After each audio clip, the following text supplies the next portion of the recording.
All right, let's take a look at the Dow. A lot of this is North Korea. Plain and simple, the world is worried right now. The world is skittish, and they say there's not much wiggle room here for something untoward or an accident to suddenly make things worse, especially ahead of talk that by Thursday, a big public holiday in North Korea, yet another missile launch, this one nuclear aimed, could happen on the heels of what now appear to be indications North Korea has a hydrogen bomb or it's close to it. Director of Defense Studies at the Center for National Interest, Harry Kazianis, is with us right now. Harry, obviously the leadership in North Korea continues to defy international outrage, including strong words from China, which leads me to believe it's gone rogue and no one can control it, including China. Is that true? Well, Neil, I think they've been rogue for years, to be honest with you, and I'm very concerned of where this goes next. As you basically just pointed out, the North Koreans seem all but certain to test another ICBM, but this test is going to be very different. Keep in mind, what the North Koreans have been doing for the last two tests is something called a lofted trajectory. In other words, taking a missile and just firing it straight up in the air and having it go back down. The North Koreans are not going to do that this time. They're going to fire this missile in something what I would call it as battlefield conditions. In other words, they're going to fire it over Japan and drop it into the mid-Pacific because they need to know that these missiles will work.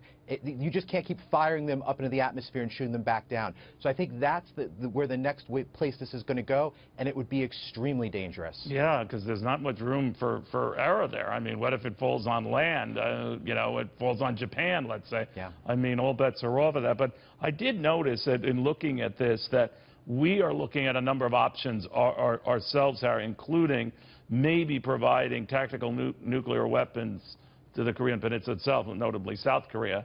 The North Koreans and Chinese have said that kind of behavior would be provocative, as if everything North Korea has done up until now is not. But that would be an escalation as well, right?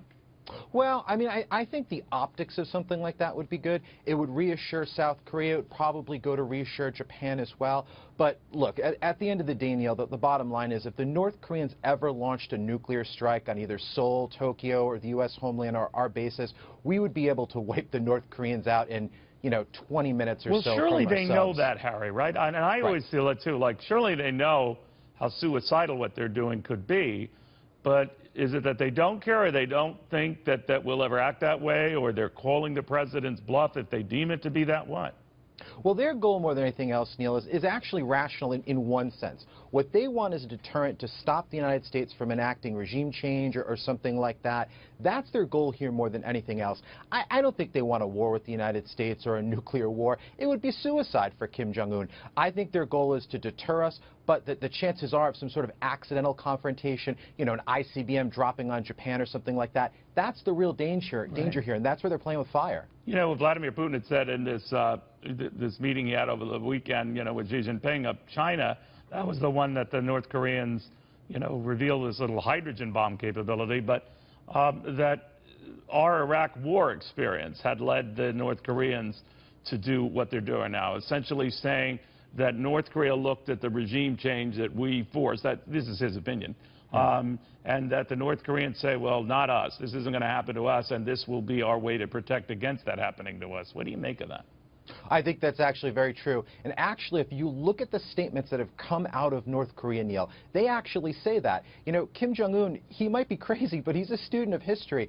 He's looked at Iraq, Afghanistan, Yugoslavia, Libya, and they know that the United States isn't going to want to take on a country that has nuclear weapons, because they could clean house against any other country that doesn't have them. So I think that's spot on.